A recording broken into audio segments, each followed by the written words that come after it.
Welcome to the Popish Plot. I'm Nate. I'm Jessica. And I'm Mike. Today, we're here to celebrate a whole lot of things. First off, if you live in the United States, today is the national holiday known as Memorial Day. That day when we go and we remember our beloved dead. Specifically, those who gave their lives in defense of the nation. Yes, but also it's usually just about warm enough that you can start doing all the, planting your flowers on the graves anyway. So yeah. And in non-COVID tide, this would be a good time to go to the beach. Yeah. If beaches are open where you are. Although in Michigan, if the beaches are open, it's still not a good time to go to the beach. Sure. The Great Lakes are like freezing out still. It's invigorating. I should have known he'd be a polar bear. I have my own blubber. It's also the feast day of the saint Bede the Venerable. Or you mean the Venerable Bede? The Venerable Bede. It is interesting that we don't call him the Venerable Bede the Saint. Because we already have a name like the Venerable Bede. Yeah, it complicates things because venerable is what we call somebody who's not fully canonized yet. Right. It's very complicated. Yes, especially as he's had this name since before that was the official process. So essentially, at a local level, they were pretty much sainting him, but they used the wrong title, and now it's stuck everywhere. Because he wrote everything we know on ancient English history. Yeah, well, it's so unique. He's the Venerable Bede. Great. If it was just Saint Bede, you'd be like, oh, of where? Are there others? But he's the Venerable. He's great. He's a doctor of the church, isn't he? Is he a doctor? We think he's a doctor. I'm disinclined to believe him to be a doctor. All right. All right. I say yes. Nate says no. Jess is doing research. We'll see who's right. So as not to have dead air, we should continue to babble while Jess is doing research.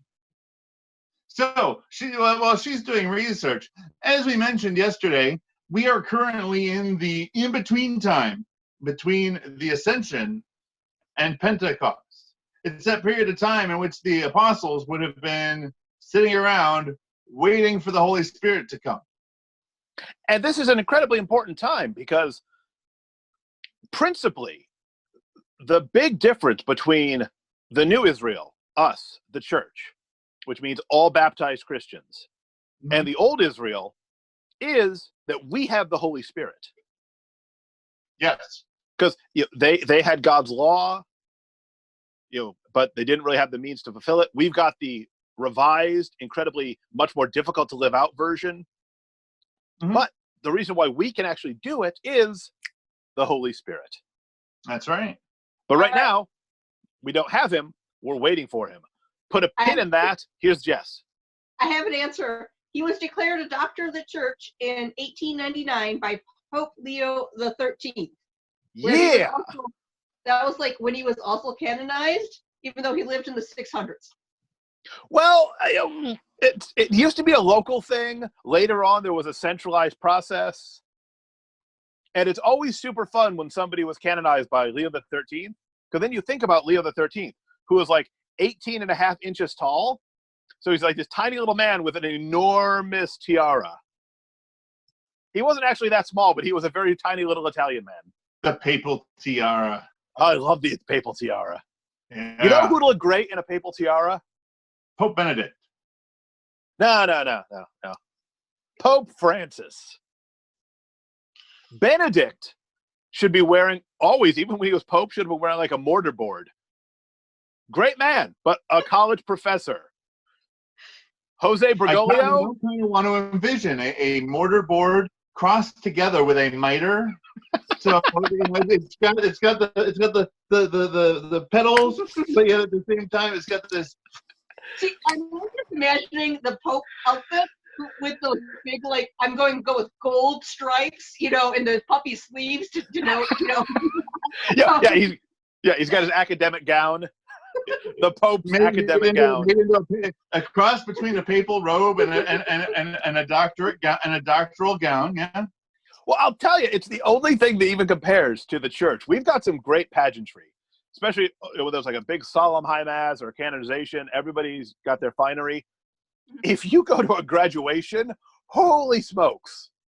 You will see professors that you didn't even know owned a sport coat because they have their doctorate and they always show up in board shorts and a t-shirt wearing these incredibly elaborate gowns. It's astonishing. That's what I do. In fact, I'd probably start off, one of my classes just sort of sitting, like the first class of the semester, just sitting in a seat while everybody, files in, and then just, suddenly get up and start teaching from the middle of the room. Mm-hmm.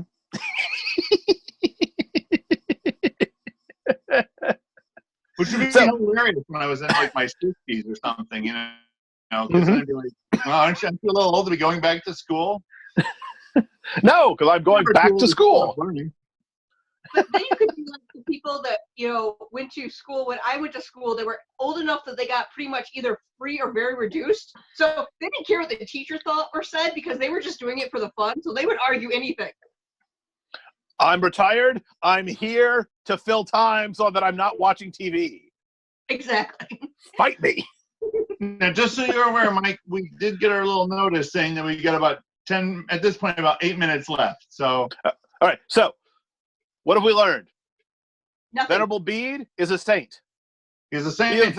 Leo the 13th was a tiny little man. Papal tiaras are awesome. Deeply impractical, but I say it's time for a comeback.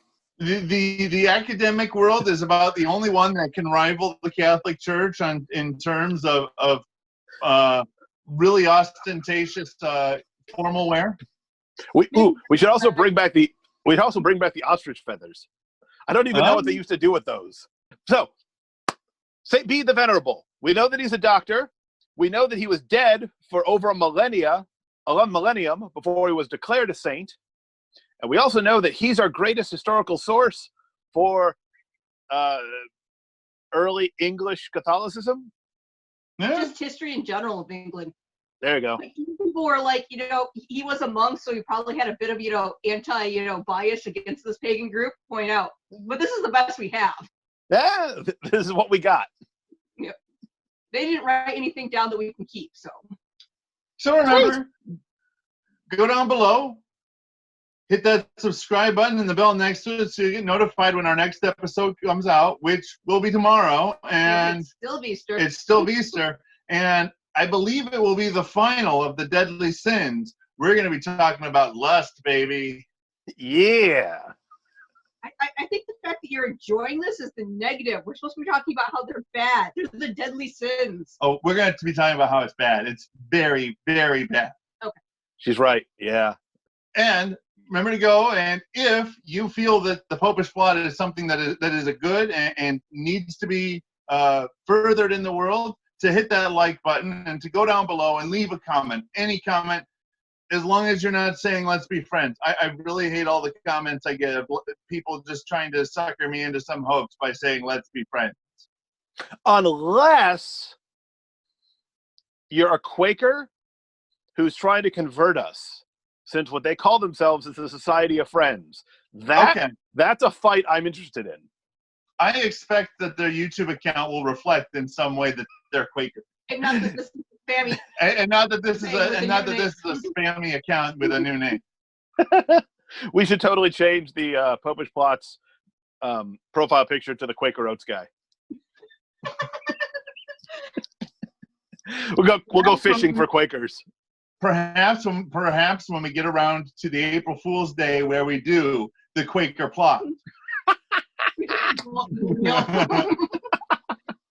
So, before we get cut off by the end of the Zoom session, remember to live your faith. No, I'm doing it this time. Ha-ha! Okay, so go for it. Everything's backwards. Remember to live your faith. Oh, I still get you. And share that love. You said backwards, not jumbled up. Oh, okay. Because even when we're all together, normally you're seated between me and Nate. Yeah. It's very rare that Nate and I are seated together. Yes. Yes, I think we did it once for comedic effect because you were trapped. Yeah, you were celebrating the anniversary. It was hilarious. And lust is a very easy one to fall into. Much like pride, it's one of those ones that's sneaky. It slides its way right in, and by the time you realize it's there, he's like, yeah, but you can't evict me. I got squatters' rights. I like it. Squatters' rights. I like it.